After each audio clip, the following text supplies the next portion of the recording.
Assalamualaikum warahmatullahi wabarakatuh. Izin memperkenalkan diri, nama saya Vini dengan NPM 2413024047. Nah, yang saya akan bahas yang pertama adalah struktur sekretori tumbuhan. Yang dibedakan menjadi dua, yaitu struktur sekretori eksternal dan struktur sekretori internal. Yang pertama, struktur sekretori eksternal pada tumbuhan dibedakan menjadi tiga macam istilah sekresi, yaitu ekskresi, sekresi, rekreasi. Nah, istilah ekskresi disebut dengan eliminasi dari produk akhir metabolisme dan dibedakan dengan sekresi, yaitu eliminasi substansi yang masih berperan dalam proses metabolisme. Yang pertama adalah rambut kelenjar, bisa dilihat pada gambar. Nah, rambut kelenjar ini adalah struktur kecil terbentuk rambut yang terdapat pada permukaan tumbuhan yang berfungsi untuk menghasilkan serta mengeluarkan zat tertentu. Struktur ini merupakan bagian trikoma tumbuhan. Yang kedua yaitu nektaria. Nektaria adalah kelenjar penghasil nektar pada tumbuhan yang berfungsi untuk menarik penyerbuk dan melindungi dari hama.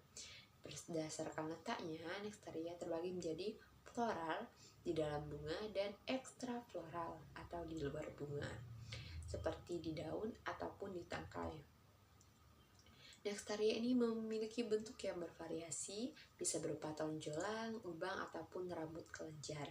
Susunannya tersendiri, yaitu terdiri dari sekretori yang menghasilkan nektar kaya akan gula, air, dan zat tambahan. Fungsinya yaitu adalah untuk menarik serangga atau burung untuk membantu penyerbukan serta mengundang serangga pemangsa untuk melindungi tumbuhan dari herbivora. Yang ketiga yaitu osmofora. Osmofora ini merupakan kelenjar yang menghasilkan minyak menguap pada bagian-bagian bunga yang berdiferensiasi menjadi bentuk rambut, sikat, atau sirip. Nah, keharuman dari bunga ini biasanya dihasilkan dari substansi yang mudah menguap, terutama minyak sirip. Osmofora ini sering ditemukan pada bunga, terutama pada bagian mahkota dan benang sari. Untuk struktur osmofora sendiri, yang pertama ada epidermis. Epidermis adalah lapisan sel terluar pada permukaan tanaman pada osmofora. Epidermis berfungsi sebagai tempat keluarnya aroma atau bau khas. Yang kedua yaitu stalk. Nah, stalk ini adalah struktur yang menghubungkan sel-sel osmofora dengan permukaan tanaman. Stalk berfungsi sebagai saluran untuk mengangkut aroma atau bau sel-sel osmofora ke permukaan tanaman. Bisa kita lihat pada gambar. Pada gambar A, ini tuh gambar pada bunga Ceropegia atau Stapeliae formosus yang memperlihatkan tahap awal aktivitas sekresi. Jaringan di bawah ini, epidermis masih mengandung banyak pasir. Bisa dilihat dari gambar A, masih ada bintik-bintik hitamnya. Dan setelah minyak menguap, jaringan epidermis, maka sel-sel yang di bawah tampak kosong. Bisa dilihat dari gambar B. Yang keempat ada hidatoda. Hidatoda ini merupakan struktur pelengkap pada daun yang mengeluarkan air dan mesofil ke permukaan daun. Atau proses glutasi terdapat pada hewan, daun, atau lain daun atau di ujungnya. Hidatoda mengeluarkan air dari ujung terkait di ujung yang terdapat epitem atau parenkim yang tidak berklorofil dengan ruang antar selnya dapat dilalui air yang menuju bagian terbuka pada sel epidermis atau stomata. Nah, hidatoda ini memiliki bentuk seperti struktur kecil yang menonjol di ujung daun. Letaknya biasanya di ujung daun, tetapi dapat juga ditemukan di bagian lain daun. Nah, bisa kita lihat dari gambar. Yang pertama itu ada stomata, yaitu celah kecil pada permukaan daun yang berfungsi sebagai tempat pertukaran gas dan air. Yang kedua ada xilem. Nah, yaitu yang mempunyai fungsi jaringan pengangkut air dan mineral dari akar ke daun. Yang ketiga ada serindang, adalah lapisan sel yang mengelilingi xilem yang berfungsi sebagai pelindung xilem. Yang keempat ada ruang air, adalah ruang yang berisi air yang akan dikeluarkan melalui hidatoda. Yang kelima ada celah kecil yang disebut pori yang menghubungkan ruang air dengan permukaan daun. Yang keenam ada epitel. yaitu lapisan sel yang mengelilingi dan berfungsi sebagai pelindung.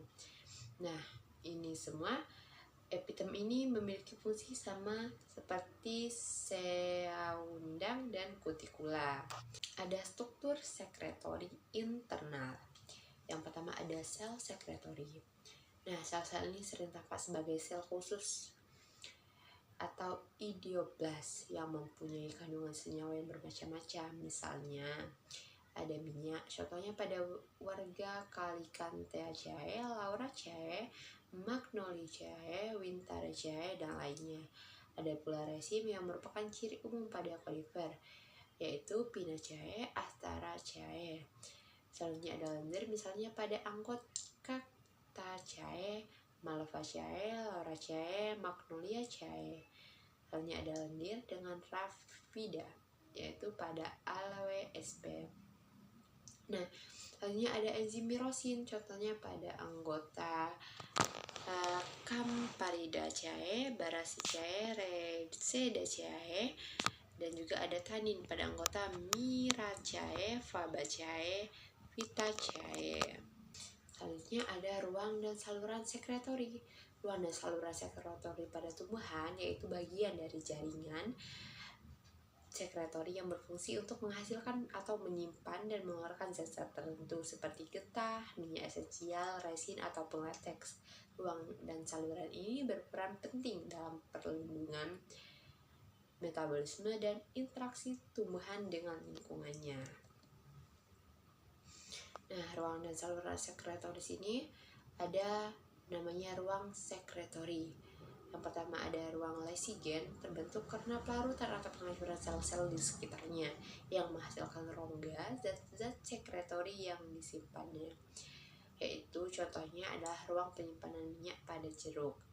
Selanjutnya ada ruang skizogen, yaitu terbentuk karena pemisahan dinding antar sel selama pertumbuhan yang menciptakan ruang di mana zat sekretori dikumpulkan. Contohnya itu pada saluran resin pada pinus. Nah, B yaitu saluran sekretori. Yang pertama adalah saluran getah atau laticifer. Saluran yang menghasilkan dan mengangkut lateks atau getah susu yang sering mengandung alkaloid, karet, ataupun zat pelindung lainnya. Contohnya pada tanaman karet dan pepaya. Selanjutnya ada saluran resin, yaitu saluran yang mengeluarkan resin atau damar berfungsi sebagai pelindung dan serangan patogen dengan hewan herbivora. Yang ketiga adalah lacifer. Nah, lacifer ini adalah sel panjang atau deretan sel yang mengandung lateks. Disebut lacifer. Lateks merupakan suatu suspensi atau emulsi dari partikel-partikel kecil dalam suatu cairan yang indeks bias yang bervariasi. Susunan kimia partikel penyusun suspensi atau emulsi lateks berbeda-beda, misalnya karet, lilin, resin, protein, minyak esensial, getah, butir pati, garam, asam organik, dan substansi lainnya. Yang selanjutnya ada warna lateks ini bervariasi, dapat putih seperti susu, kuning coklat, kuning sampai oranye, ataupun tidak berwarna. Lateks dapat berperan dalam proses penutupan luka sebagai pertahanan terhadap herbivora dan juga mikroorganisme. Dalam laticifer, lateks terdapat dalam keadaan tertekan sehingga sewaktu latifer dipotong maka lateks akan memancar keluar. Sekian presentasi dari saya. Terima kasih.